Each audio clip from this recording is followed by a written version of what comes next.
short prayer, and we'll get the meeting started. I pledge Allegiance to the flag of the United States of America and to the republic for which it stands, one nation, under God, indivisible, with liberty and justice for all. Would you bow with me, please? Heavenly Father, thank you for opportunity to be here tonight. Thank you for the rains and the sunshine and all that could be here. If those who could not be here, just ask you would give us wisdom in all that we do for the county and the community and our citizens. We ask for protection on all those that work to serve others, and just watch over them and their families, and just be with us tonight as we conduct the business of the county. It's in Jesus' name that I pray. Amen. Amen. Welcome everyone to the Tuesday, June 8, 2021 County Council regular session. So we have 6 of us here, and Seth Wicker is on the phone, so we do have a quorum. First thing on the agenda is the minutes from May 4 and also May 17th. There was an executive session with the commissioners. Does anybody have any questions or concerns with the minutes? If not, accept the motion to approve the minutes. I'll make a motion to accept the minutes as presented. We have a motion. Do I hear a second? We have a second. All in favor, raise your right hand. Aye. Okay, we have approved minutes, 7-0. Next is transfers. We have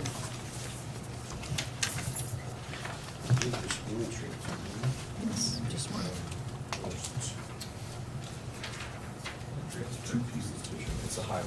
Okay, this is from the local road and street funds. There's a transfer of $384.05 from engineer services to stone, sand, and salt. Same amount.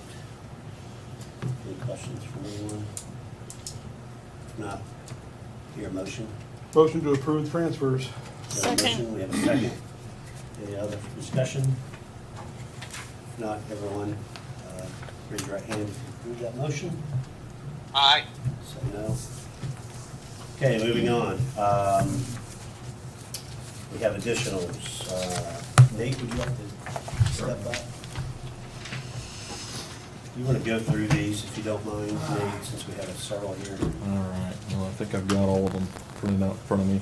One of the additionals is for the Community Crossings Matching Grant Project. That's the Bridge 121 rehabilitation and the guardrail extension. So what you're seeing is the total amount for that. That's actually 75% NDOT money and then 25% local.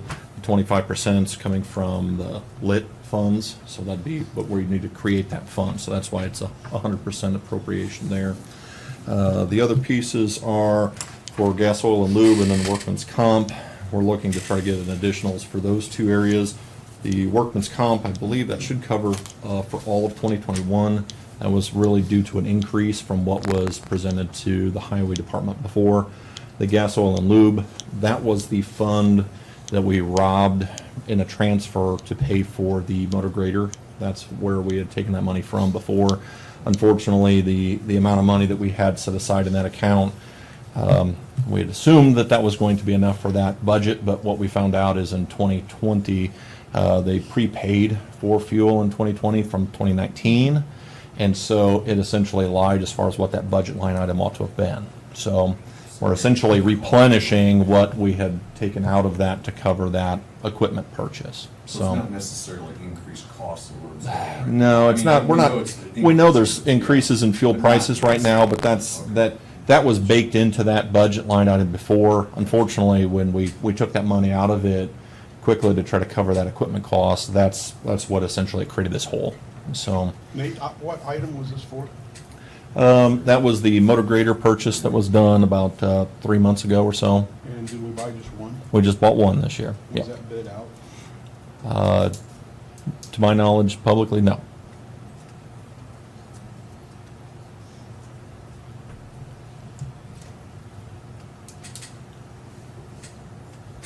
Would like me to answer that question, I'd be happy to do on behalf of the commissioners.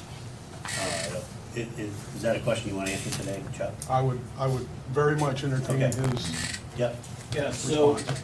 so the way we understand that took place, 2 bids were taken, they were asked for back pre-COVID at that point. There was information that was received, and there was information that was asked for that was never given. The end of the day, we received, I believe, from, we had previously Case, and a lot of problems, a lot of costs. So at the time that we were unbeknownst to the commissioners, and we would take responsibility for that, not knowing it, there was purchase, as well as purchase. Now, John Deere was the one that was purchased, and they had 2 of those that you can buy piggyback bids. Once you have, through the State Board of Accounts, they approve that. So one was done, we didn't know the second one came in. Now, the numbers were good. They also, I think, had a CAT number that was higher. That wasn't gonna happen. So we did buy 2. We did buy 2 a year apart, correct? Correct. Correct. So by that being done, the numbers were the same on the original purchase. There was no increase at that point. Now, when you do something like that and you piggyback the bid to buy again, it was done unbeknownst to us, okay? But at the end of the day, we were not gonna vote to buy the cheaper units by Case. And the taxpayers representing them, because based on what we'd had with previous conditions, with costs, breakdowns, etc. So the units that we bought is what was gonna happen. But the way it was done might not have been copacetic. But rest assured, at the end of the day, that's the way it was gonna be. So there was no request for quote even? There was, There but was no Todd, request for quotes. there was. It just never went out for They- public bid? Right, which was probably wrong, as we know. So is this a surprise to us, this amount right here, this additional, is that due to the purchase of 2? I mean, That would be No, the, it no, wouldn't be. no. No, it wasn't that we bought 2 and we're only planning for 1. Okay. That's not the case. No. Okay. So, Yeah, one was purchased accordingly a year ago, the second one has come in, correct? That's what I it believe is. that had been discussed previously in commissioners. meetings. Correct, right, and that was explained back then, the same way. thank you. Well, So we got 2 of them for 134, or whatever that dollar amount was. yeah, whatever 2 that for, dollar- yeah, they essentially Same matched the price. They had essentially matched the price, and it was just, it was requested at the end of, it was requested, I think, in October of 2020, and then for delivery in 2021, and that's where it created And I the do issue. understand that everybody that was involved in that purchase is not here now or employed with the county, correct? Is that, Everybody or the one person? however you want to state it, but not everybody is here that was involved in that, so. Correct.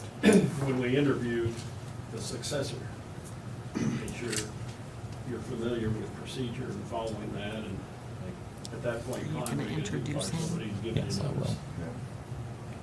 Yeah. Understood. Thank you. Yep, certainly. And then there was another transfer within that as far as trucks and tractors, 70,000. That is due to some additional equipment maintenance that's been required. We've had a couple trucks that needed extensive service. That's causing some issues, so we wanted to set aside that money and an additional to make sure that we were safe for the remainder of the year. Lord willing, we won't have additional work that we need to have done, so. But, and then before I get, if you're good with questions, I'd have somebody to introduce as well before we go too far along. I have Sean Bonar here with us. It's the new highway supervisor. Certainly, if you haven't met him, certainly I encourage you to. I haven't had the chance to actually sit down and talk to him. I was off today, so this was his first day today with the guy. So that's a good sign he's still here. So that's great. So He's getting to hear this discussion. I know, exactly. So Get tangled into it if you Yes. follow What not to procedure. do. yes, what not to do. Yes, please don't make me have this conversation again. So, but no, I think we're going to work on specifically procedures like this, and I know Lisa's given me the budget forms for 2022. We're going to go through some of those elements and try to make some adjustments, certainly. There were some good changes in it, but I think there's some policies and procedures that we want to try to make sure we follow. It all takes time. It definitely does. And asking one person to try to run all of it just invites issues, and so I think it's going to be better for us to work together on doing these very elements, so that when we're talking about budgets, both of us kind of understand what's going on. It's a lot of money being handled. It's just going to be better overall for the Highway Department in Wells County. So, Okay, any further questions for Nate? If not, I'll ask for a motion to approve. Motion to approve. Motion by Chuck, I'll second. second by Todd. All in favor, raise your right hand. Aye. Okay. Everyone? appreciate it. Thank you very much. Thanks, Nate. Next up, we have Scott Holliday, County Sheriff.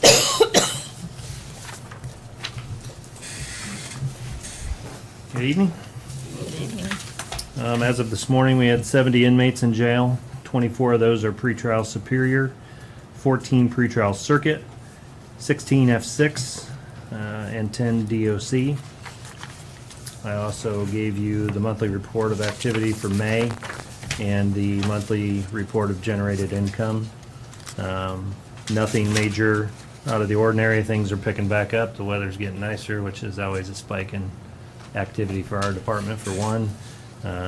We have seen a huge influx of probation violations and some other stuff, so we've had a lot of bookings in the last, just in the last week or two, which is not necessarily reflective of the numbers you see here, but it has driven our numbers up. We were down in the low 60s a week ago. So, yeah, just one thing to note with budget stuff coming up in the very near future, gun permits will no longer be cost, so we will no longer generate income from gun permits. If you remember, they did away with the 5-year was free, but the lifetime you still had to pay for. The lifetime is now free as well, starting July 1. So we will no longer have that funding. So we've had an ammo, which is called ammo, and it should not be called ammo. It should be firearms related or something in next year's budget because of that reason. As you can see, in 2020, we generated $14,000 of money towards that, and we can use that money towards more than just ammo. We use it for our bulletproof vests. They usually only have a shelf life of about 5 years. We use it for ammo, for gun purchases, for taser purchases, cartridges, all the things that are related through firearms training, and those things come out of that. So it is a pretty good budget, so I don't want it to be a surprise come budget time when I put a line item in there for more than just ammo. It's always been zero because we've always had money like this to put towards it. And by the way, ammo, if you've not tried to buy any recently, if you can find it, is about, yeah, it's about 3 times more than it used to be, just like everything else. Will you still let us know how many gun permits are applied for? Yeah, we'll know that, Right? yep. I don't have that number with me, but I had asked Bonnie the other day, who's the one that processes them all. She's given me the numbers from last year Yeah. and also current year-to-date info so that we know how many. So we were still generating those incomes just off lifetime permits. And again, we were in an election last year, and that always seems to spike the. Is there an administrative cost to giving someone a permit? I assume there's still some time and effort to do that. There is, but we can't. But you can't cover anything. No, I think we were making $5 or $10 off a. Am I right? $5. It's been a while since Karen's done it too. So, but I think But it's everyone $10 does- off a well, 5. Yeah, it everyone- used to be $10 off a 5-year, and then I think we made $50 off of a lifetime permit, if I'm Will correct. everyone be a lifetime permit from now on? Well, I don't know why they wouldn't get it, but they're still going to offer the 5-year, I think, for right now. They haven't changed Why that. would you do They haven't told us to stop doing those. Yeah, I don't know why you wouldn't do it either. That involves fingerprinting also, doesn't it? It does, but we don't do the fingerprinting anymore. That got farmed out. The state charges them extra money for that as well to go get it done somewhere else. So, but we're not complaining about that because we used to have to do all the fingerprinting. So, yeah, there's still some administrative activity, and we do several hundred a year for sure. So, but that will Don't we be, recoup it? Nope, no way to recoup that. I know the Sheriff's Association has asked for all the departments how much revenue we would lose from that. I know they've been fighting this. They were trying to fight it before, with their lobbyists before in that, but haven't got much traction on it, so.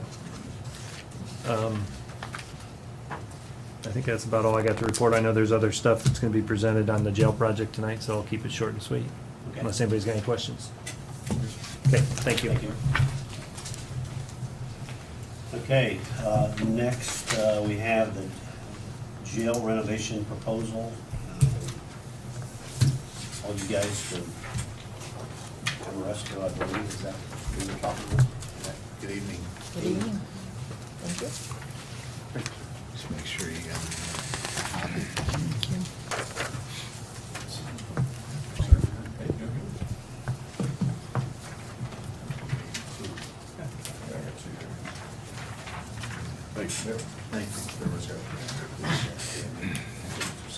Good evening, everyone, and thank you for having us here this evening. For the record, my name is Mark Harebrant.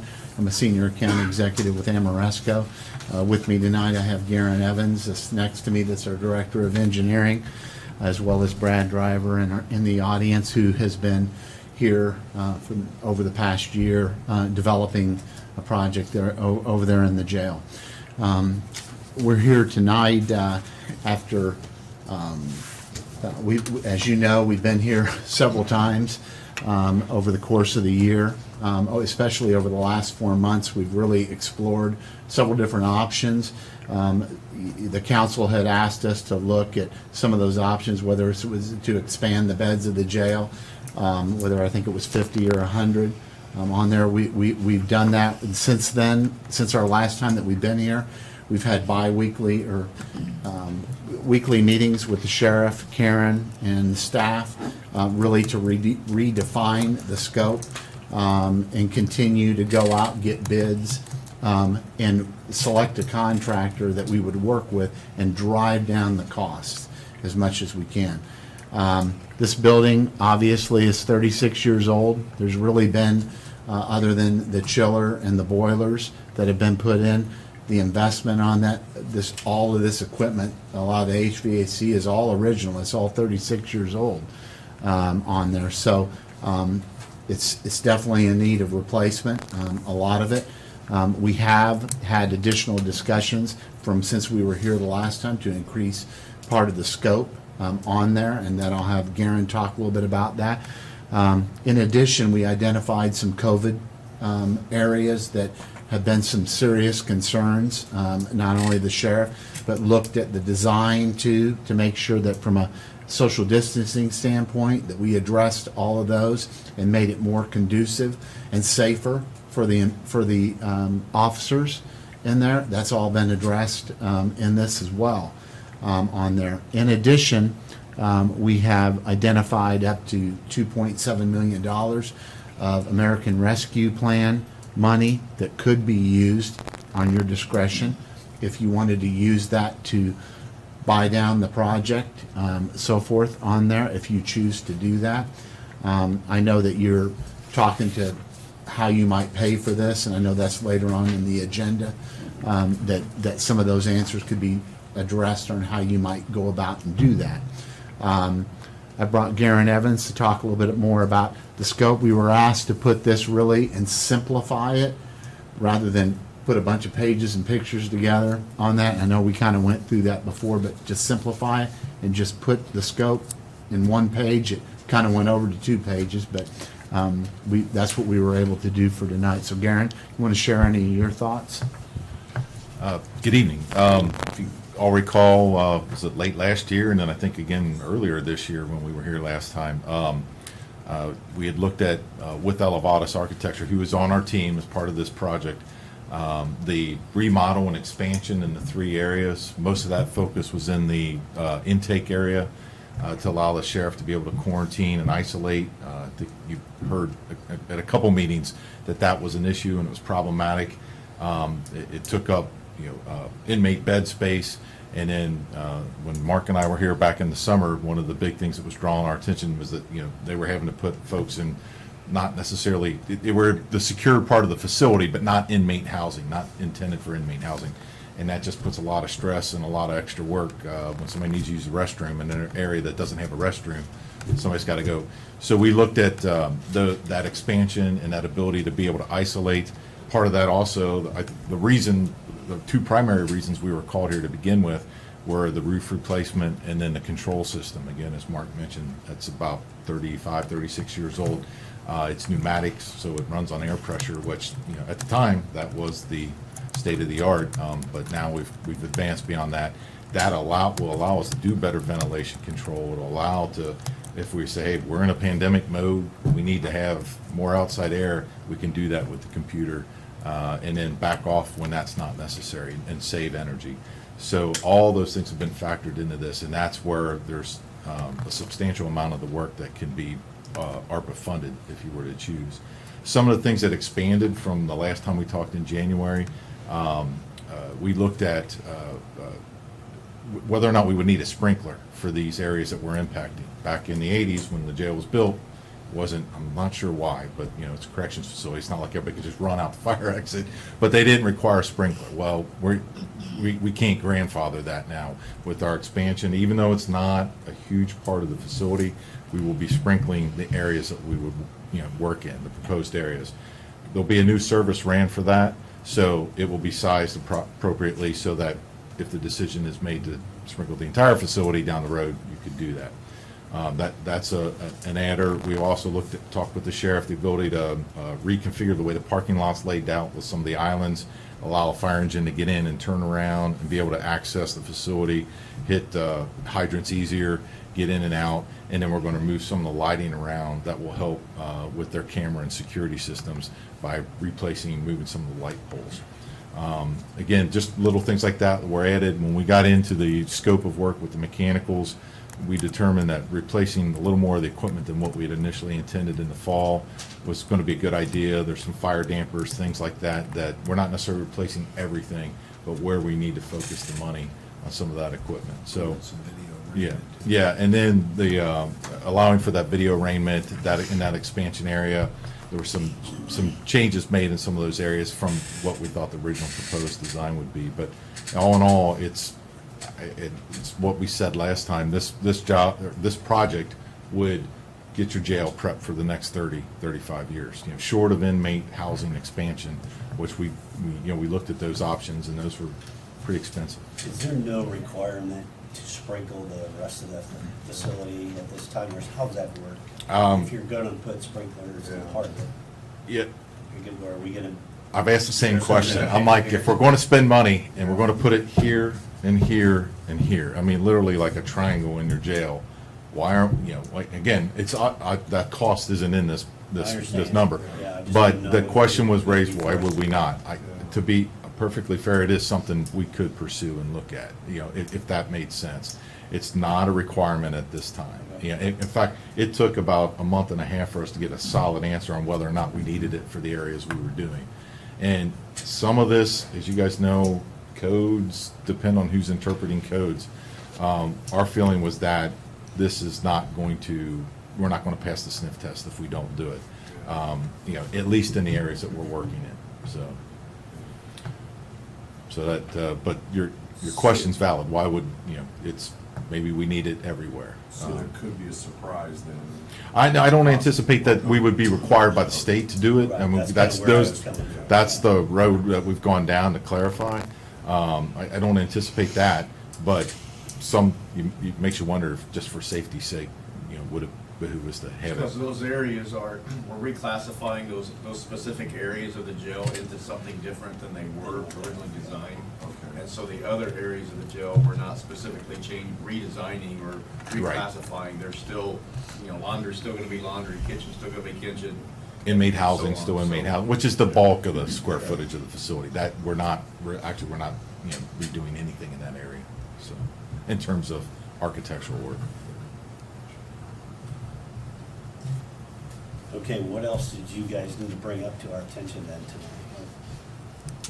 I think the big points we wanted was just that, there's been some expansion of scope, the fact that we feel like there's at least 2.7 million that we could, and what we did, we broke down these costs and said, all right, what is CARES related? You know, or, yeah, I'm using the old terms, what's ARPA related, what's COVID, what drove, you know, the sheriff's decision, or the question to Elevatus was, how can you make it to where I can isolate? We got more intake capacity.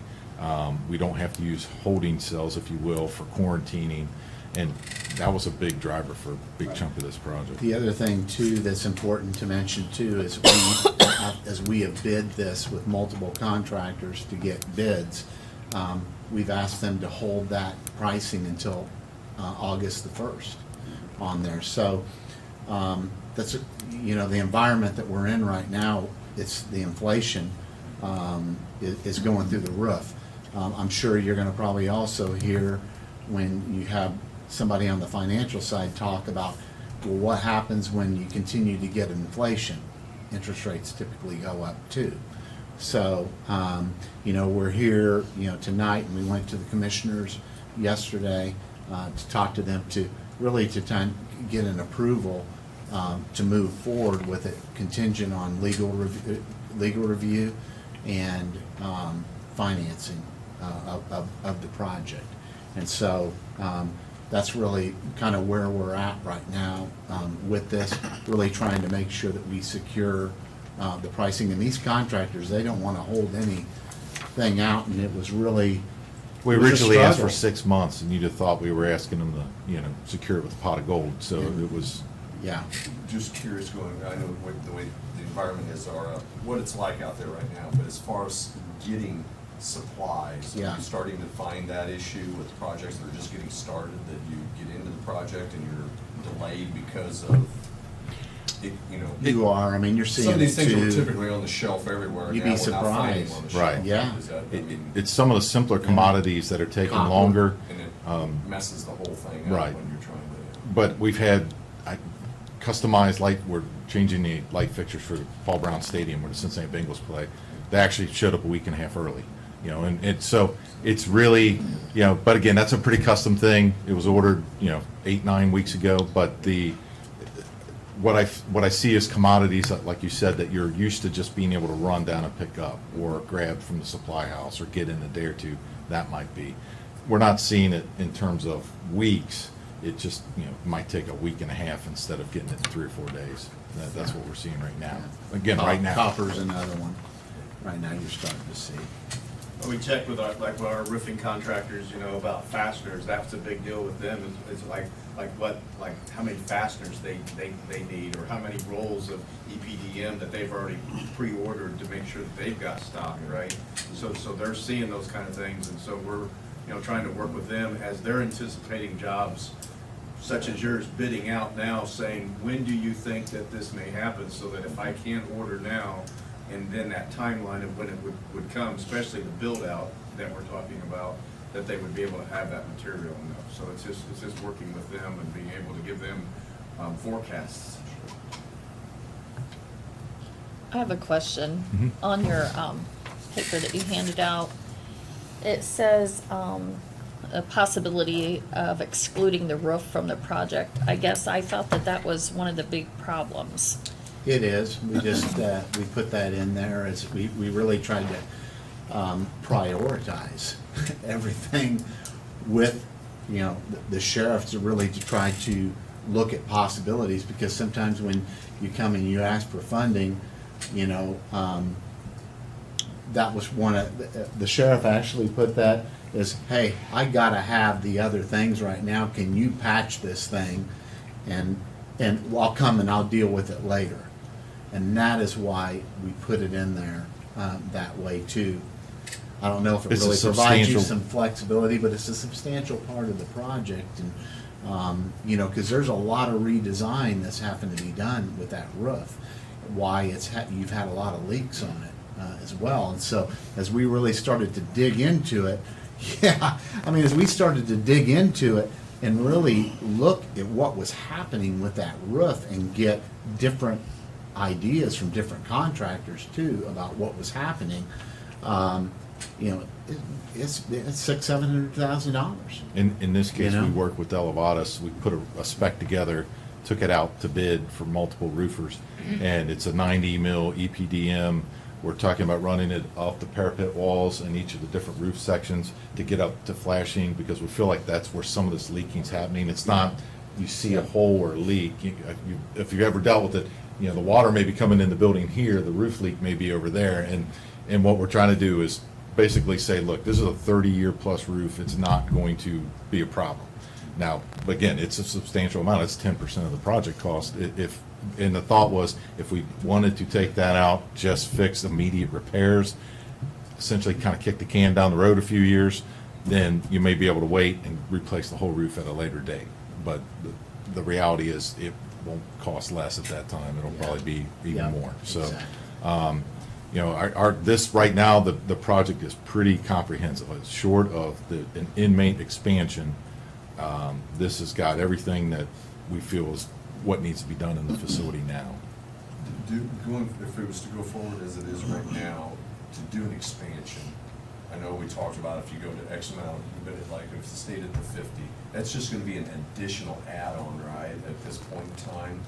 Right. It wouldn't necessarily be going back in to speak of Yeah, that would, another part of the No. structure. I think we talked that would Yeah, be we did. they're completely, looking down the road. We right, look when- down the road to You go for for more future bids, expansion, and then it turns that into- even from an HVAC standpoint, you know, if you put rooftop units on it too, you'd have that flexibility to be able to do that in the future. yeah, the systems you have in place now wouldn't be enough even if you just wanted to do the 50 inmate expansion. So that would be its own construction project, its own footprint, own Attached to MEPs. Probably, Right. the electrical would, you know, it'd be its own electrical feed, or, Right. it was then, we'd have to come back to upgrade the existing feed. We'd probably bring a bigger feed in for that new facility and then backfeed the existing one you have. We're not gonna try to expand the one that you have now that's 40 years, you know, almost 40 years old. But your fire system pump can handle that new addition. The new line coming We're in. not gonna have a pump on this. Yeah, it won't need. It's not required to have a it- pump. It Not won't, required to no, have fire, okay. no.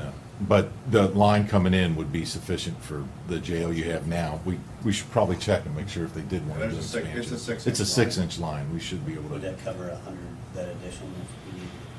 we'll check on that. I didn't, I would think so. we'll get that answered, but yeah. All the equipment still will be on the roof. Right now, the mechanical air handlers and VAV, everything's in the attic, it's in the plenum space. ceiling. We don't, there's only a couple units that are on the roof. We looked at moving that to the roof, but the cost is just really prohibitive. I mean, it's, add $1 million to this, and we're just like, that is, it does help. I'm on the fence about it personally, having been in the HVAC business. It is nice when it's a nice day out and you can get to the roof and flop a ladder up there. You don't have to go to a secured area. You know, you have to check tools, all those things.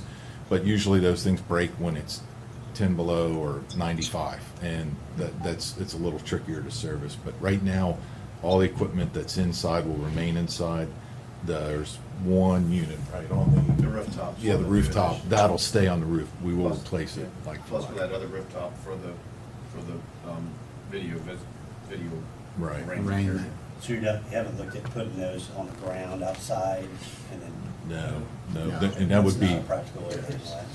yeah, There's not. and if we were to do that, my concern would be, where do you expand to, right? If we just stump all this stuff and set it on pads outside, we're cutting your ability. You'd have exposed ductwork outside, Yeah. outside a building and. All right.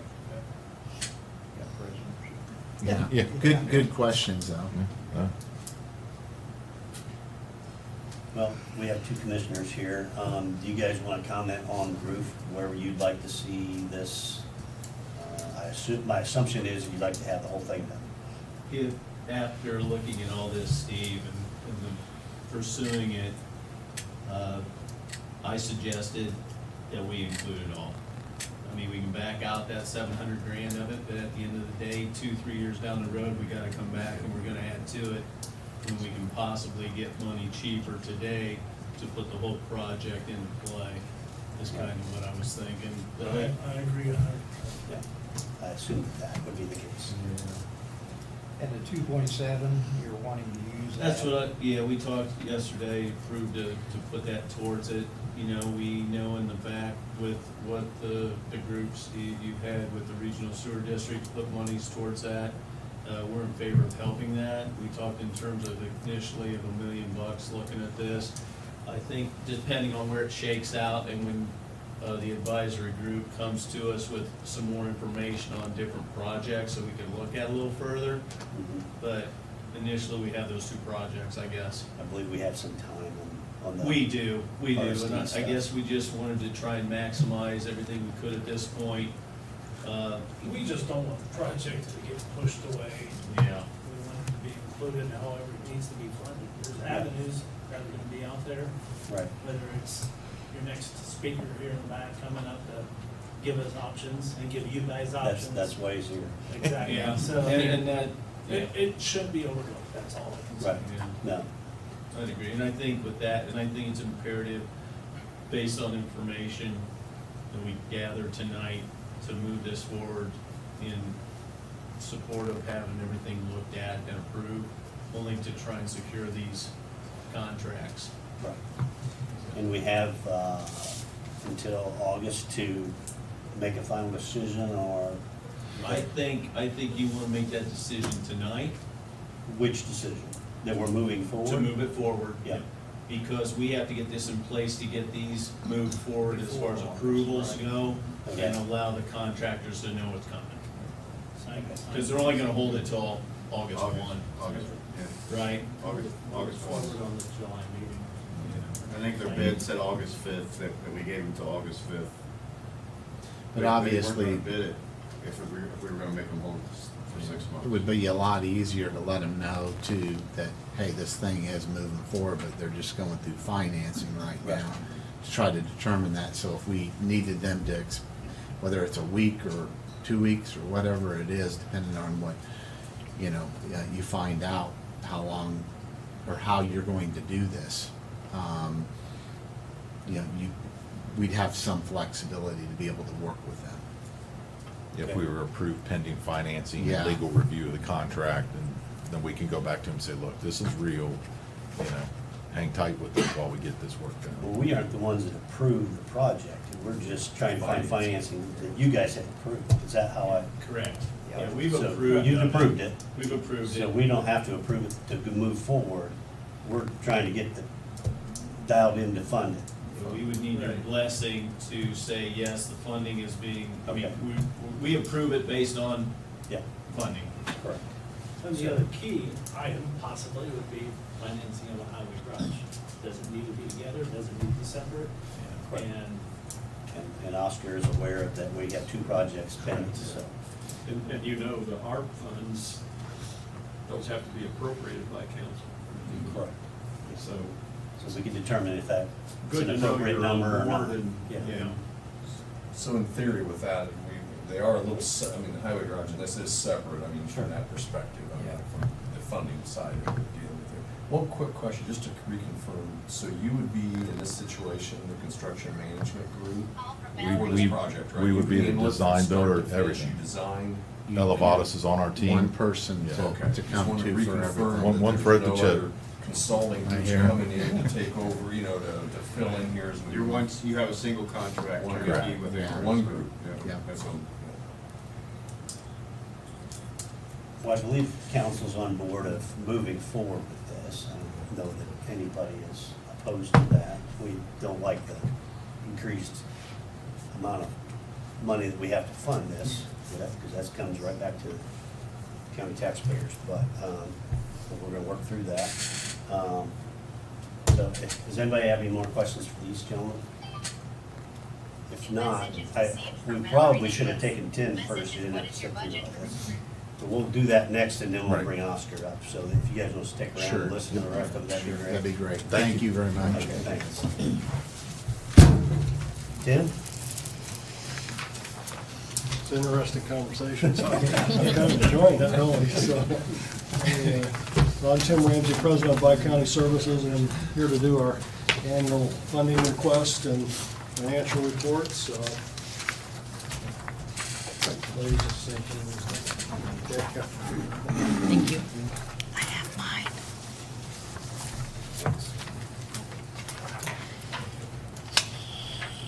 Got any extra money?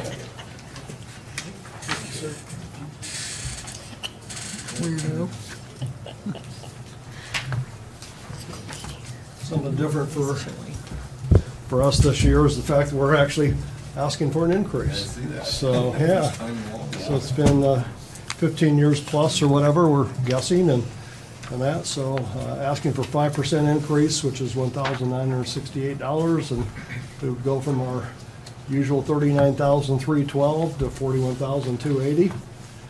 So, but as far as financially, ending in March, we're actually over $900,000 to the good. And that is because of the fact that we had a PPP loan and FSSA grants for $1.2 million, but without that, we would have actually lost about $241,000. So, but, COVID really did some damage to us because we had to shut down services, and also the staffing has been horrendous. Trying to get staffing, and without staffing, we can't provide services, so. What's the main use that you use, the funds that we appropriate? What is that main use for? Just go into your general? Just fund? general funds, Okay. yeah, goes in the general fund. I know it's still the same as Adams County, both of us. Yeah, Adams County has already seen this exact same presentation, and the commissioners and the council both have approved it. And I've already. Commissioners have already. Commissioners, Yes, yes. Yeah. Do we need a motion to approve that? Or to approve the increase? Okay. A motion from Jim, Second. second. Any further discussion on approving the increase for Buck County? If not, all in favor, raise your right hand, please. Aye. Yeah, 7-0. Okay. We're good with that. Thank you, everyone. That's much easier than the jail. We need you on our team. Nate, Okay. he has something he wants projected up on the screen. Can you do that? You have, I have whatever you need over here, I just don't know what it is. Okay, next up, we have Oscar Gutierrez. I've asked Oscar to be here to present to us as a council some options for funding, not only the jail renovations, but the highway project and all the things that we have as a lever as council to use to help fund these projects. Welcome. Oh, thank you, Council President. Council, for the record, Oscar Gutierrez with Boundary Consulting. Before I begin, I'd like to tell you who you're talking to and what we do. So Boundary Consulting is a registered municipal advisory firm. We are regulated by the SEC, MSRB, and FINRA. So we have a legal and fiduciary responsibility to the body that hires us. How I got here, I spent the last 20 years in public finance, both Department of Defense and in local government. So I spent some time with the city of Lawrence, and then when the city of Fishers became a city, I was there through 2017. The reason why I started this company was because I would get spreadsheets and no communication. So I felt that it was important. There was a big gap in what was being communicated to both the fiscal body, meaning the council, to the executives and the public. So what we've done is become storytellers, and we try to hear out what the council's concerns are, the executive's concerns are, and then we come up with solutions that everybody can decide on. The proposal that's in front of you is to engage me to put together a report, and I don't know that we got you. it's the proposal that was sent Earlier to me? Yes, sir. Okay. I apologize. I assumed that it was, so it is a proposal to do a feasibility report. So we like to step, and this is not it, this is just an example of what it is. So I can't legally provide any advice until we are officially engaged. The turnaround for where you guys are to where other communities are is, you guys are a little bit ahead of the game. You've already engaged companies, so Amoresco has a report, and you guys already voted to move forward. And I understand that RQAW is engaged with the highway garage. So the fact that you're at that point puts you ahead of where other communities are. So the turnaround time to get your report would probably be 3 weeks, which I would like to have it back to you before your next meeting. Earlier, I heard you guys just vote to move forward with the funding of the garage, or the or the jail and potentially the garage. What does that mean to you is that you would, for next meeting, we would just come up with a timeline, what it will take to finance it, and get you a reimbursement resolution. What does that mean? That means that by IRS regulations, you'll be able to pay yourselves back with whatever financing mechanism you choose, whether that be bond anticipation notes, a tax-exempt bank note, or a typical bond.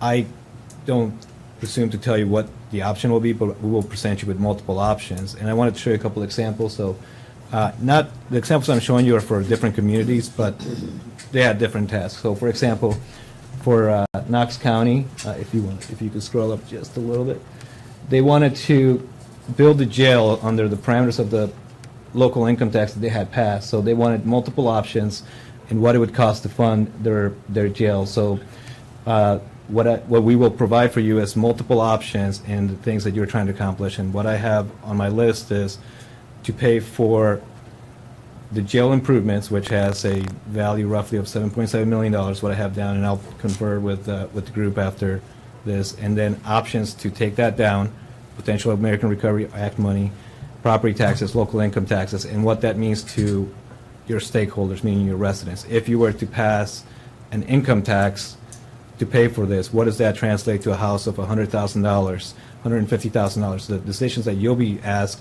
and we try to put that into a report, and I will gladly send these to you guys if you want to just kind of scroll up and see what kind of the look and feel of these are. There's a second report that I sent to you. There's a little more in line to what you guys are trying to accomplish, which is another community building a fire station, and they wanted to do something with minimal taxpayer impact. So we give them multiple options to allow the continued evaluation to not have as big of an impact. So we just borrowed for a little bit longer period, which this project could go 20 years, and you could borrow for 20 years if it's under property taxes, 25 years if it's under income taxes, and then we would put an option of what it would look like if you were to issue a jail tax, which would take a little bit longer, but you could have a temporary solution to continue funding it until that took place. So that is all. So at this point, I can't legally give you any advice until we're engaged, and it is my fault. I should have checked that the engagement was distributed, and I'll take responsibility for that. But there is an engagement that was provided to both Council President and Council Vice President, who I believe is on the line. If I'll allow you guys to comment on what I sent you. My understanding that because of some of the where we are in this whole process, it was going to change a little bit. Yeah, it is going to change a little bit. The contract was for $10,000 to do a feasibility report, and the reason why we do that as a company is because if we provide you all the options and you decide to do none of them, so that we at least get compensated for our time. You are in a different situation where you're definitely moving forward. You just said it a few minutes ago, so we would not have that, and we would just roll it right into what would be the bond issuance or the financing, because it could also be a bank note, if depending on the amount. We can issue a bank note if the total amount is under $10 million for this year, and that would still be a bank qualified note that would be more advantageous than issuing bonds at this point. The timeline for any of this is usually 60 to 90 days, potentially 120, depending on the meetings that you would have to move forward with. For example, if you go beyond a control project and you don't want to hit your constitutional debt limit, there's a way around all of that, but it takes just a couple more meetings. That you have to have a couple public hearings, and you have to just check the boxes to make sure that nobody is going to remonstrate against the projects you're trying to accomplish. So our deliverable to you would be for next meeting, if engaged, we would deliver a timeline and multiple options for you prior to the meeting to then take action on a potential resolution to move forward with the financing. At that point, that financing, you don't have to pick whether it's a note, a bond anticipation note, or a bond anticipation note, a bank note, or a bond, but you will have to at least decide that you are moving forward with the financing, so that any money that you have paid 60 days prior to that can be reimbursed via that financing. So that doesn't stop you from coming up with an appropriation to potentially fund any of the costs that need to go out in the next 30 days to keep the jail project moving forward. So I'll stop there because I talk a lot, and I want to make sure that I allow questions to Yes. I know it'd be better if you guys had an actual contract in front of you, and I Yeah, I'm apologize. kind of a visual guy. I need to have stuff in front of me I where can read. send you the actual engagement, but then that would still have to be voted on. Again, I legally can't give advice unless I have given you all the disclosures, and there's quite a few. And I can do that from my phone here.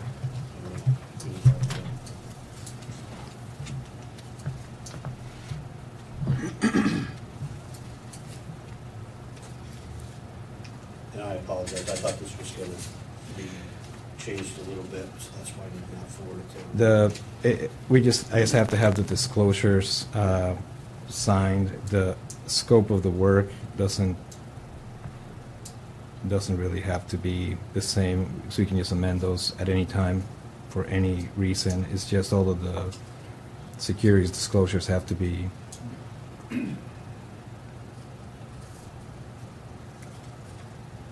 Did you and Roy happen to talk today? We did briefly. Minutes this afternoon. Yeah, my questions were around some of the options. Just need to have bond counsel or legal counsel kind of check off on, pertaining around the use of American Recovery Act funds and how that will impact the project size, meaning that there are thresholds of constitutional debt limit, there are referendum limits, and there are multiple limits, and how those affect those are legal opinions, and just wanted to make sure I had a resource in putting those options to just have that checked off on those. But I am looking for this engagement to, and you're not going to be able to read it all, I guess. Can you email that to Lisa right now? Can you print to that printer? I cannot. Oh. Is there? I've been working on that, but I cannot. Yeah, I'm trying to Yes, find you it have here on my. I can. I won't try, I'll do it. What Is one? that the useful thing? Is that what he wants? Yeah, one alternative that I could offer is that if you wanted to vote on a potential retention, subject to review of you guys reviewing it and then just confirming that vote, then as long as it's executed, then I can move forward. I just can't give any securities advice without the disclosure. So what matters on that document is the legal disclosures of that these are potential securities. And is that it? All right, and I'm trying to find.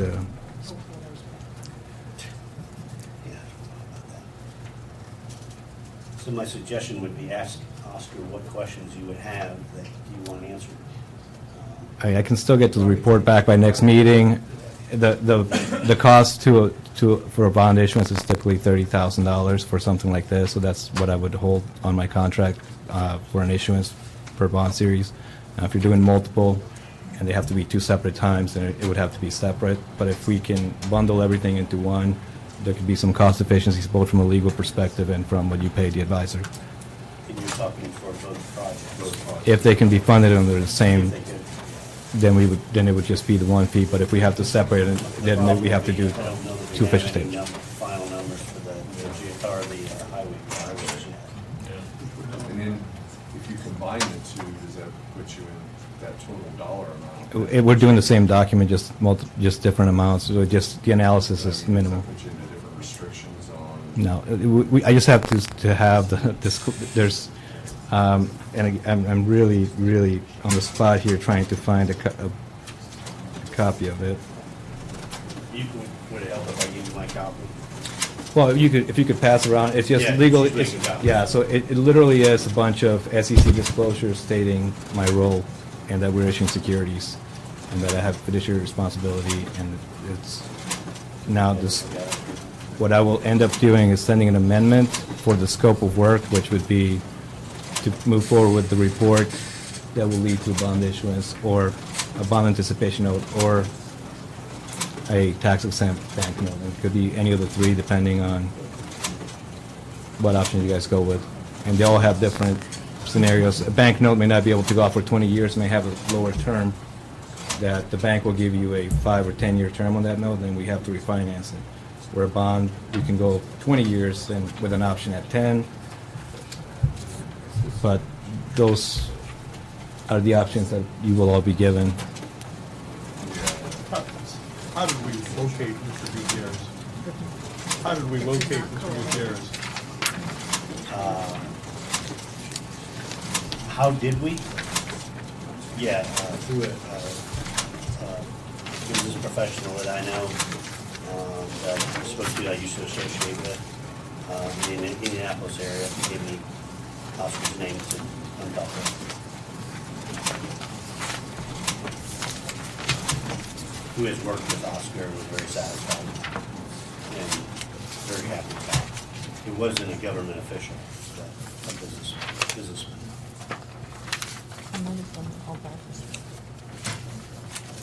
And my apologies. Again, I was assuming that the contract was already being reviewed and that was being voted on.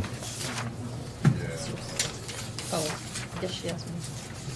Got more? Yep. So page 1 and 2 and 3. There's 4. Engagement total or the cost? So If this is an engagement letter, isn't there a cost? it should have a cost on there. I never saw it. For the Outback. It should be under, Here's 4 and 5. Your cost. right, it should be on there. These 3, 4, 5. They're different things. That specific one should have a $10,000 flat fee.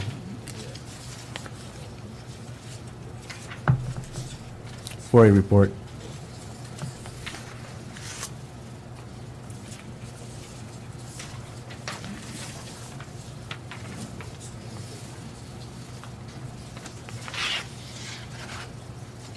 I never saw it on. I don't see it. I'm not, yeah, I mean, I'm But I just, don't I'm think shooting that's through right. it. I'm going to forward you the email that I sent to you. This is, I don't see a dollar. I didn't see it. Of the engagement cost.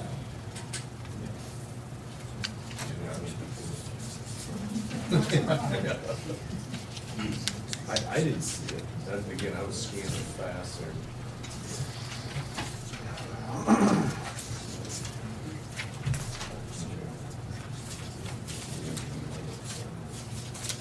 Usually it's like cover sheets. And back.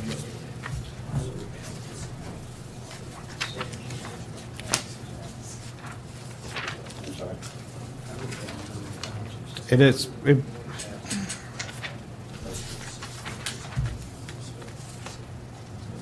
you need the date you sent that? do you have the, yeah, do you- I got the April 29th. April 29th. okay. I'm still working on it. No, well, I got more.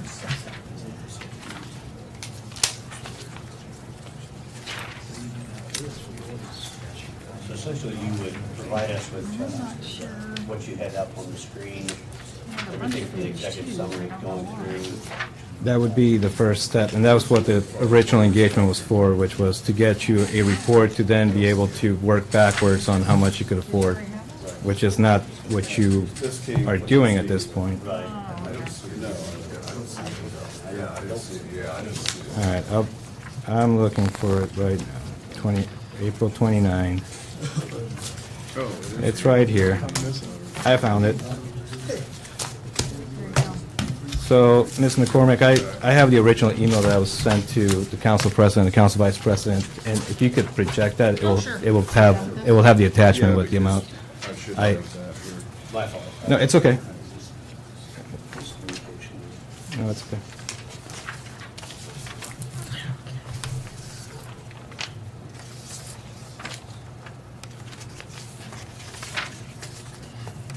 Oh, that may not be it. Hold on.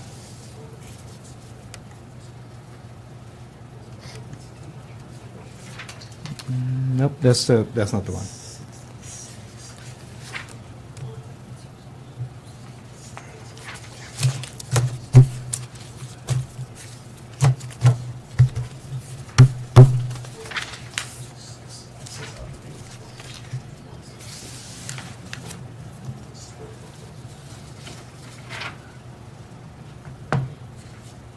No, I don't I don't see anything on here, price for engagement. In this proposal. That is not the proposal. Allow me to, if I can take a short break to look for it, and then send it to you. I'm kind of on the gun here, and Why don't we, Luann- why don't we move on to some other? Yeah, all right, allow me- We'll and then- circle back to you here on the, no problem. Okay, under miscellaneous business, we have the Ross County Council resolution, and I don't have it done, it's the establishing of electronic communication policy. I understand the commissioners went through this yesterday. Mhm. You guys approved the policy, which this would mirror that, I assume. I think we've seen this on some emails, I don't know if everybody had seen that. I seen it, this had to do with when the governor relieves his Well, can you executive come to the orders. table, I understand. if you don't mind, can you come up? Yeah, I was. A kind of a drawn-out, short explanation is for a government body to have electronic meetings, you'd have to have in place a resolution or guidelines for that.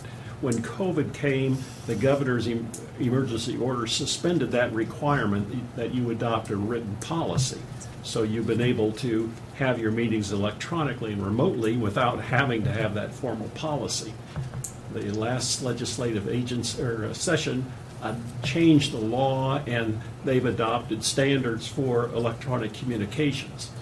However, the present system remains in effect as long as there's emergency declaration. So instead of that terminating June 1, you're allowed to continue because there's still that emergency declaration. But when that terminates, you won't be able to meet remotely without the written policy. Which we're assuming that may be soon, possibly.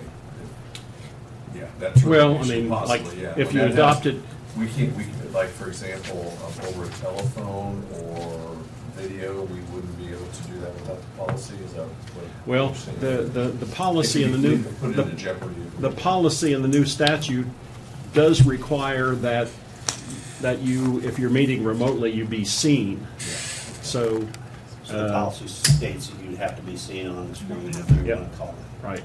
Okay. But at least allows a remote attendance and you to have remote meetings, as opposed to you're not here, you can't participate.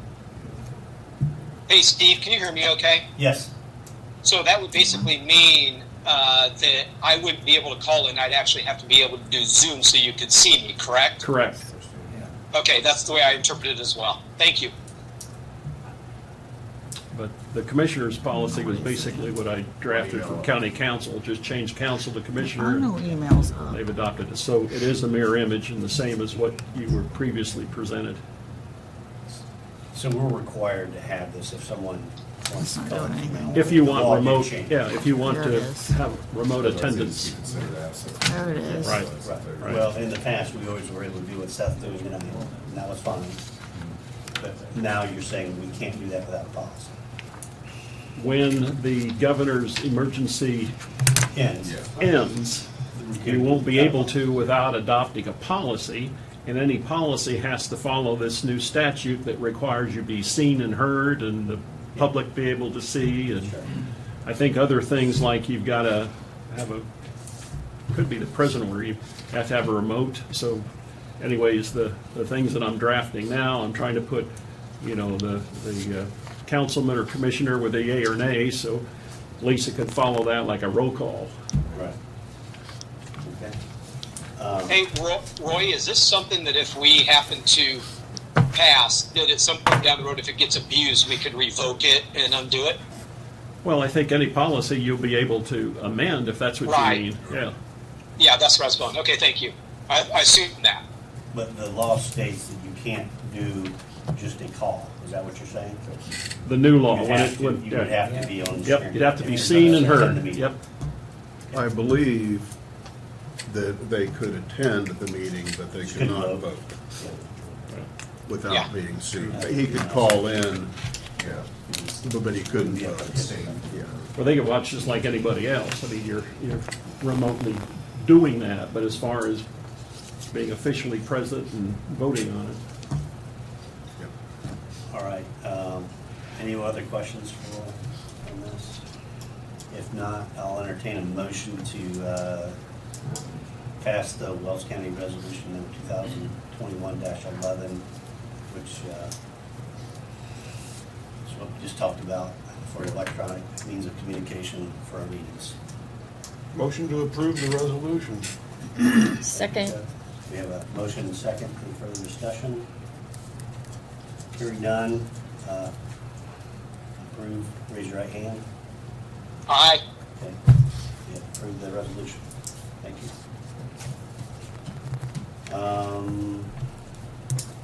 The only other thing before Oscar comes back up, there has been from the commissioners, you've developed, I'm not sure that the name is correct here, the 911 Oversight Committee. Do you have a better name than that? The council. The resolution said advisory. It's an advisory group. Yeah, I didn't know what exactly the term was. Yeah, I think there's like 11 members on it. Okay, and we appoint a member? Yes. Correct, and I'm appointing Seth Wicker to that. Okay. Okay, so just that. Thank you. For the information. I think the phone may have died. Seth, are you there? He dropped. Yeah. Yeah, he knows about it. This could Yeah, talk to and him. the train came through and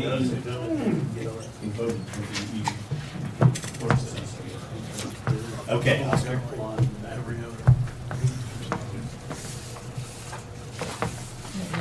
That was probably the most embarrassing meeting moment I've ever had. I'll be talking about that for a very long time. We're all friends. So the proposal that is up on the screen, if we could scroll through It's it. all right, I'm gonna put you on speaker. I just want to highlight what I was referring to with disclosures. Scroll down. Yes. We can skip through the first few pages, which is just our capabilities, and if you just want to kind of scroll through, and I'll say. Sure. It's a lot of pages. I know. I'm bugging her, I'm sorry. She's trying to do 14 I'm trying to things, do poor it. lady. I could have stuck my finger over there and pulled it up. You want me to keep going? Yep, so that's just a lot of the. Oh, okay. Yeah. We're going past all this We can then. Okay, here we go. Past all of that. Here we go. Not sure if we've seen all those pictures. So the engagement letter. Maybe you missed it. Here's the- So this is the disclosures that I was referring to. I have to disclose all of these disclosures, and that's what I need to have ultimately signed. But if you keep going, so there's a whole bunch of, and this is the compensation piece that was asked of me, which talks about the fees. We can keep going, and then it will be in a different.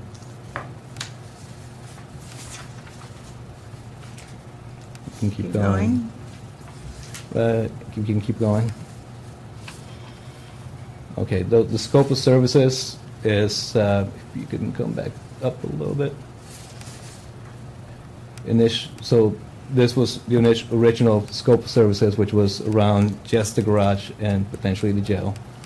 But if we can keep going down, again, it has a bunch of disclosures, which was the question of how much are we paying for, and which was all on here. Is then there's the compensation piece, which is where the total fee would be a flat $10,000 fee, which we would be a blended rate of 100 to 150 hours that we expected to work on this, which is what we are ultimately waiving for the report.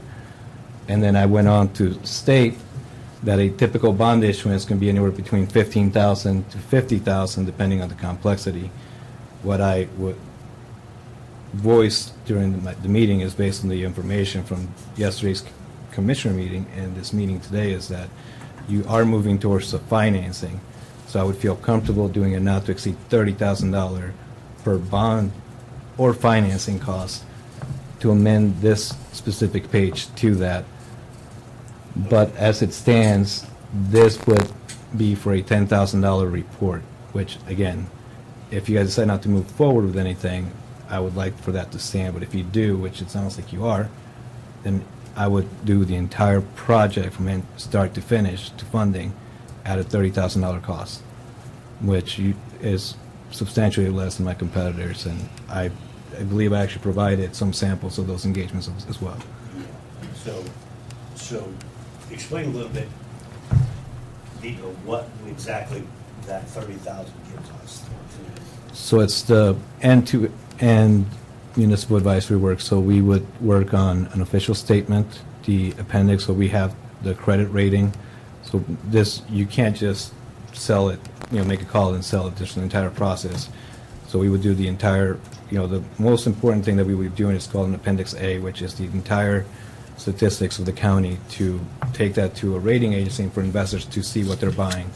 We would talk about your building permits, your largest employers, how your valuations have trended over time, and then we would coordinate with a rating agency, likely Standard & Poor's, because they're the most active in counties in the state, and then we would prep you guys for the Standard & Poor's call, which would likely be the auditor and an executive and somebody from the council potentially to be on that call. And then they are rating your credit, just like a human has Experian, Equifax, TransUnion. In the municipal world, you have Fitch, Moody's, and Standard & Poor's. So we would pick one of the three to tell the world what your credit rating is, which will drive the interest rate of what we do. Once you have that, then we continue to put together the documentation. So this is a legal, potential negotiable instrument. So even if we sell it to a bank, it's still technically a security because it will be tax-exempt bank qualified debt. So it's a whole lot of documents and paperwork that I can show you an example. They're usually about 200-page documents that a lot of it is done by legal counsel. So bond counsel will compile a large portion of that, but a large chunk of that is put together by the municipal advisor. So that's what you're buying. It's the time to do that. It's the typical range. I can tell you that we are a cheaper option because we are a small company. We're out of Indiana. We don't have partners in Chicago, holding us accountable to every phone call. So we like to do a flat fee, work with the people that we're working with, and then getting them a solution. So that is the short version of what that is. So can we build your fee into? Yes. So I don't get paid until the bond closes, and that is all factored in to the cost of issuance. So three things will go into that. So you'll need three people to accomplish this. You will need attorneys. So you need a local counsel. You'll need a bond counsel. You'll need potentially an underwriter to sell the bonds. So I don't technically sell them to investors. You don't do that. Okay. An underwriter will do that. We can either bid them out to multiple underwriters, or we can select one up front and start working with them to get it done So per the those schedule. costs from those other. They all get blended. Yeah, we don't know where that. The only thing that you should be spending is anything that you need for the project prior to that. So if you need to pay RQAW, any pre-development funding, or any funding to Amoresco to continue the process forward, that should be the only money that is coming out of pocket, with the goal to get it reimbursed once that's issued. And you should have options for the next meeting on what you decide to do. So at this point, all we know is that you are moving forward with the financing. We don't know if you are using property taxes, local income taxes. I believe there's a potential sale of an asset, which is a county farm. So all of those will be options, and then you'll have to decide which combination thereof you use. Ideally, for next meeting, there will be a resolution from legal counsel on a reimbursement and moving forward with the projects. That starts the process, the bond process, that is. But that is what you are buying ultimately, is the issuance of securities.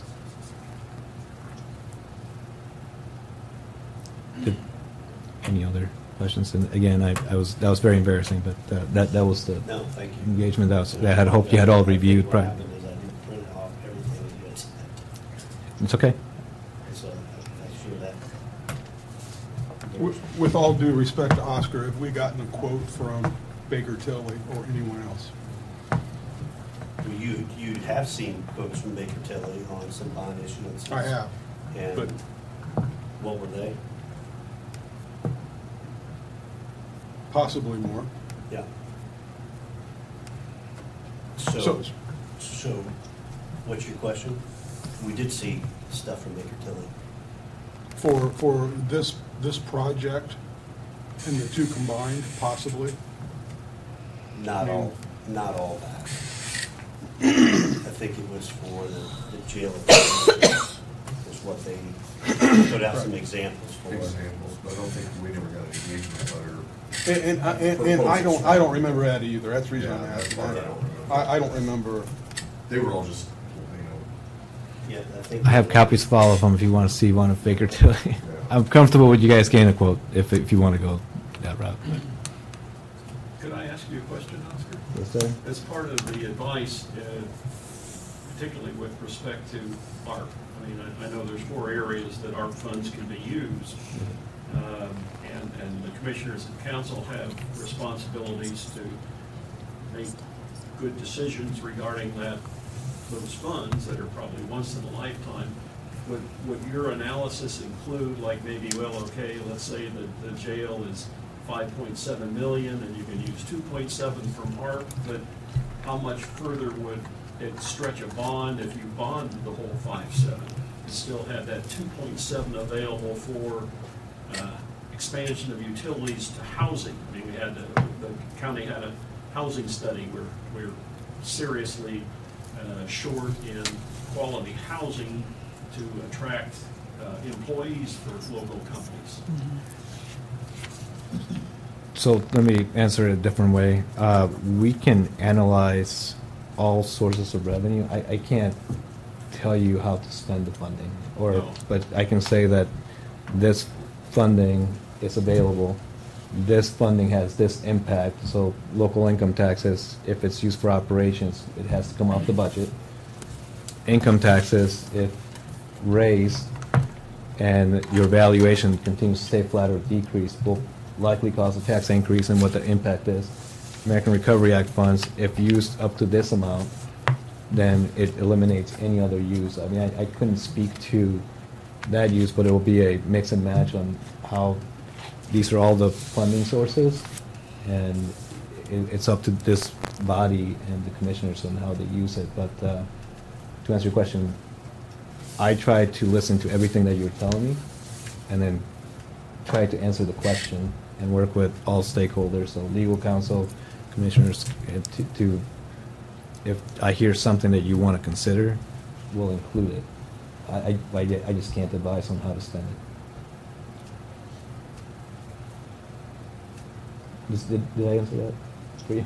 No, that's all right. Well, I mean, you're asking me, it's a tough question if you're asking me how else it could be used. I don't have enough information on the housing project, the study, or any matching funds. If I had those, I could say that this could be used towards this as an option. And just the same way that if I'm recommending the use of local income taxes, if there's no surplus or you don't, and it's being used towards the budget, if you use that, something else has to be cut. It's that simple. Those don't get to be higher just because you do a project, unless you do a jail income tax, and that will definitely be one of the options to be considered. But that will also take time, so you would need some temporary funding to continue to move the project forward, which would likely be some anticipation notes. But if I have more information, I'll include anything that I'm asked to include on there within reason for the short time frame of the turnaround.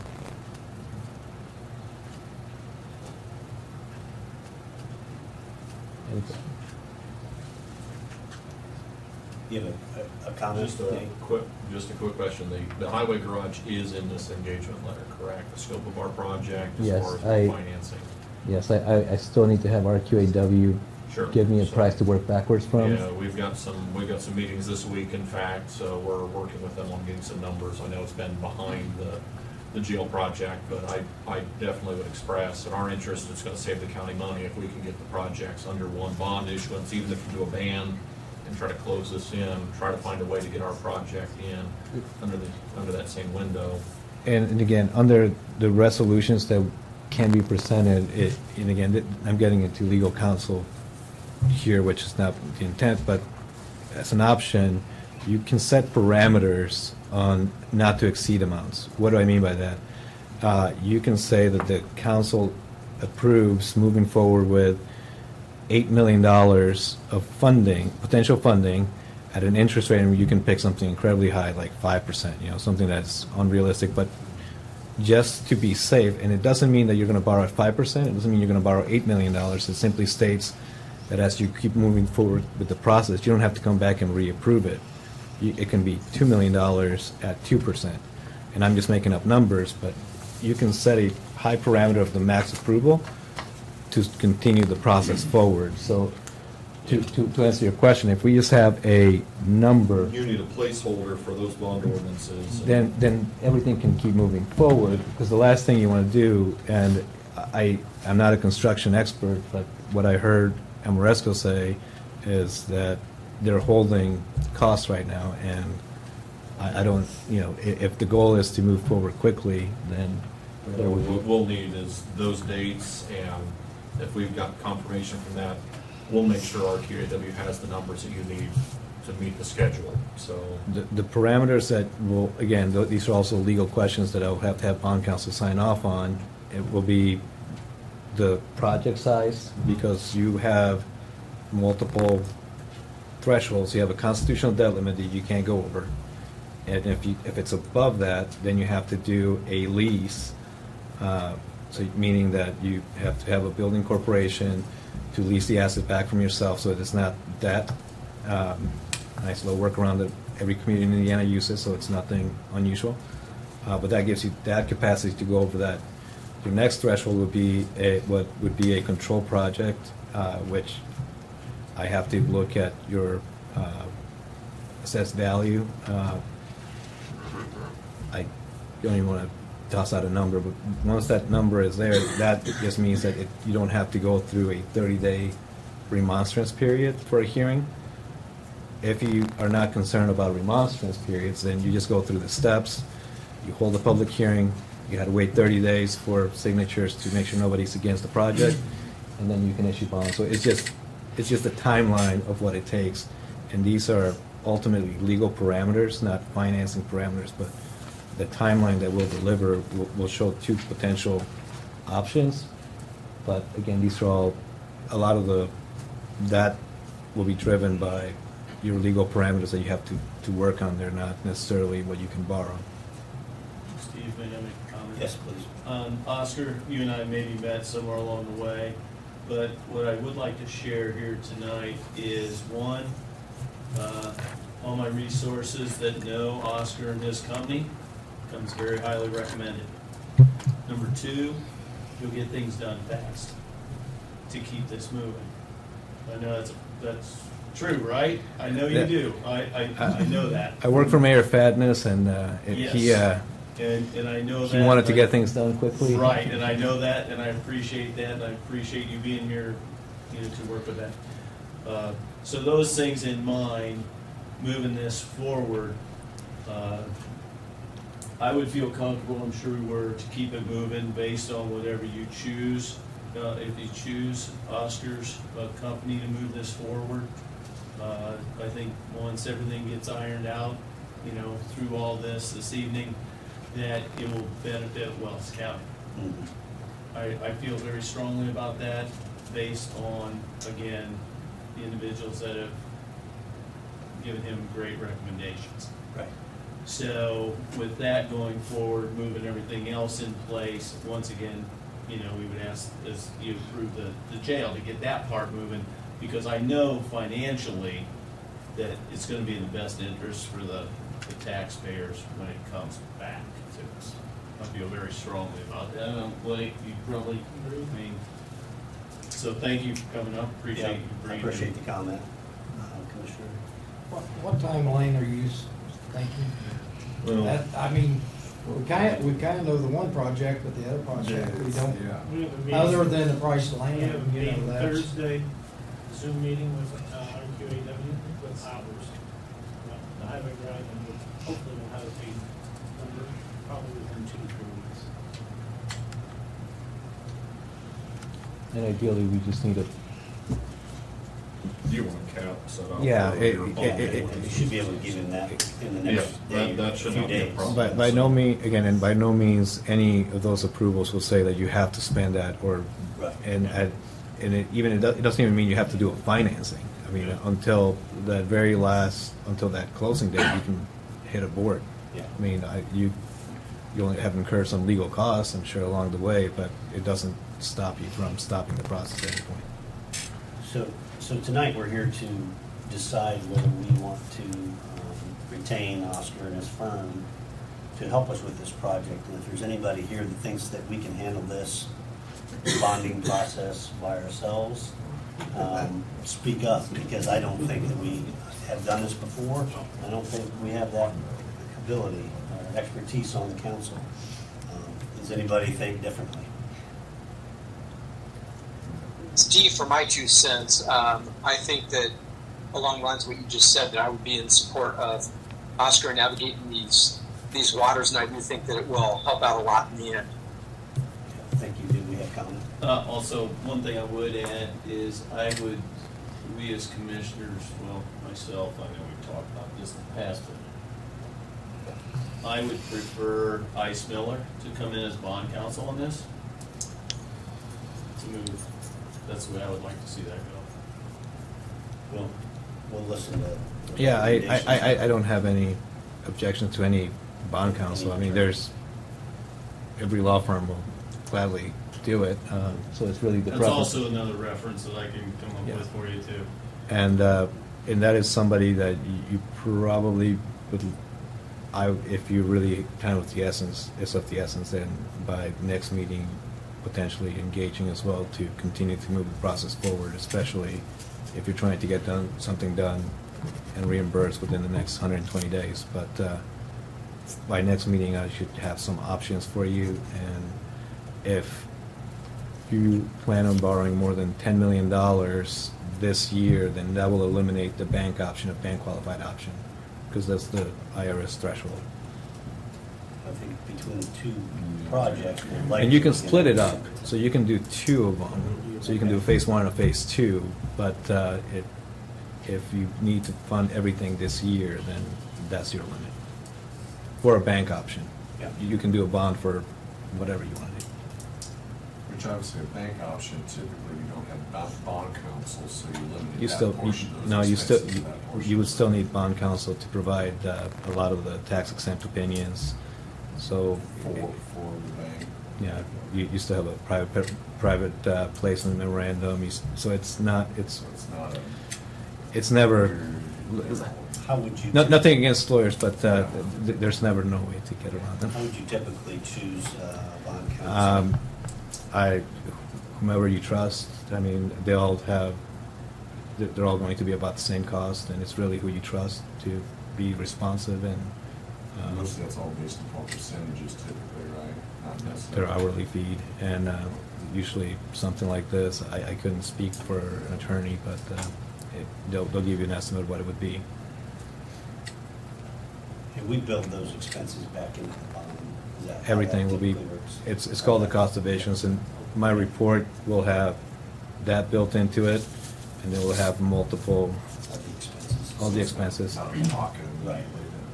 The only out-of-pocket that you should be worried about is if the legal counsel requires a retainer, which will be reimbursed, most of them don't, and any cost that you have to pay RQAW for. So it really is construction costs at this point to keep moving forward. Or land acquisition, I heard you buying land, so that would be one that you would have to pay out of pocket and then get paid back. All right, any other questions for Oscar? My recommendation would be that we hire his firm, but I'll listen for a motion from council. Make a motion. We have a motion from Jen. Your second? I'll second that. Second. We have a second from Seth or Todd. I think Todd spoke up first. All in favor? Okay. All in favor of retaining Bondry and Oscar's firm to help us with these projects, please raise your hand. Opposed? Aye. Or no, not opposed, but aye.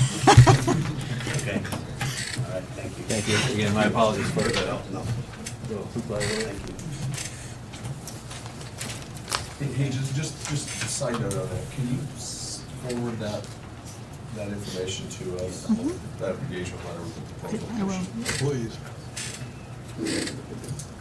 Okay, with that, anything council has to bring back up? Anything else, now that you guys have heard all that, anything from the audience? Just to clarify, we're gonna have some numbers within a couple weeks. We should be coming close to the end of the RQAW's contract anyway, so they should be finishing up. So before your next meeting, I would anticipate having some numbers as far as what we're developing. Is The it biggest issue has possible? been the delivery method. Our project hasn't gone down the CM or CM at risk procedure. It's kind of set up as assuming it would be a design build scenario, and it could change as well. So without knowing exactly the delivery method, we haven't finalized that time frame. But knowing that you're moving forward with this project with CM at risk, that's certainly accelerated it. We're going to have to put some pressure on RQAW to make sure we meet that. So Would it be possible to disseminate that number before the next meeting? Any number? I would think so. Like I said, we have a Zoom meeting on Thursday, and I think we can get them into a timeline to make sure that number's right. So we'll just need to talk to Oscar and find out what time frame he has as far as within that engagement letter, plug our QEW in and make sure that they know that they're essentially the point person to get this, so they're the critical path in that. Will that include any infrastructure costs to get out there? It needs to, how's that? So we'll make sure that it's in that. Because I think knowing what we've discussed before, you need those numbers as standalone items and what can be kind of picked apart, so you need that. Right, but what also needs to be included is the infrastructure requirements. Yeah. Since we're attaching to Portland's municipal sewer line, water line, of what they want, what we need, and have an agreement together with that also. So there's another document we're gonna have in place to make this all happen too, so, yeah. So you don't know exactly what square footage you're looking at? No, we have that information. I don't have that here for you right now. We've got a pretty detailed I think we can footprint. provide that probably after our third Zoom. Yeah. You know, what my feel was, Sure. It's something very similar to Miami I County's. think we've done a number of changes to that. I think it fixes a few items. Sean's had some chances to look at it, but we haven't had a chance even to meet to go through it. We're meeting with the mechanics tomorrow even just to go through some of that. So, no, we're coming in on a plan, but we didn't want to throw a lot of what ifs to you. So, Yeah, because I thought it was a little on the high side, the square footage, that we kind of seen before, but that, yeah, the earlier plans that you saw were for other places. other counties with more equipment. Now, we don't want to lock ourselves in that we essentially can't buy a piece of equipment that would make the jobs better, safer, faster. So, but it certainly is a little bit smaller than what you've seen on some others.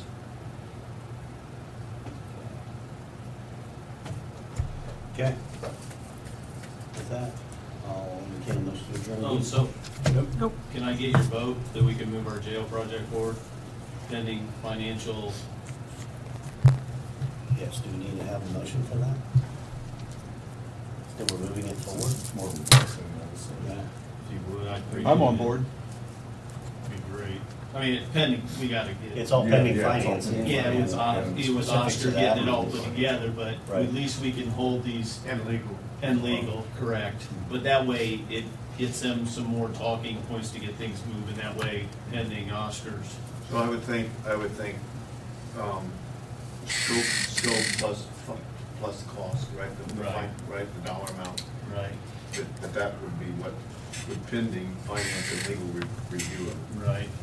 I mean, if we It's can- basically a if we could, blessing if we from could all pass of all you. the hurdles that we have to pass still to get to financing this, yes, then I think that's the direction we're moving, yes. Right, right, I don't right. know if that's, needs to be a formalized vote or not. I would appreciate a formal vote, only from the standpoint that it's there, at least it's on the record, pending financial and legal. Yep, we can make a motion that we're moving forward with these projects. I mean, we're retaining a consultant to help us do that, so Right. that's probably a pretty good affirmation that we're moving Right. forward. Right. So moved. What's your motion? I'll make a motion that we move forward with these projects and Oscar and forwarding on to these projects so that pending financial information. Right. That was kind of We're exciting. solid on our jail, it's just gotta get the barn. Our QAW. Nate, get your barn ready. Well, yeah, that's been a real push for us to try to get Absolutely. something there. And I know that there's a lot of steps, and unfortunately, with only meeting once a month and having different things come and go, it's kind of hard sometimes Have more meetings. to make it, push it You can forward. have more meetings. We might be having some executive meetings or special meetings. Well, anyways, I guess what I will, heard is a motion of affirmation of moving forward from Vicky. Yes. We'll simplify it as that. Yes. Do I have a second? Second. Okay, we have a second from Chuck. Any further discussion? If not, all in favor of the motion of affirmation of moving forward with these projects, raise your right hand. Aye. Any opposed? That is good. Jim, did you? Yeah. Okay, I'm sorry. Okay. Thank you very much. All Thank right. you. With that, do I have a motion to adjourn the meeting? I'll second the motion to adjourn the meeting. Motion and a second. All in favor of adjournment? Aye. Being adjourned. Thank you, everyone. Thanks for letting me join via phone.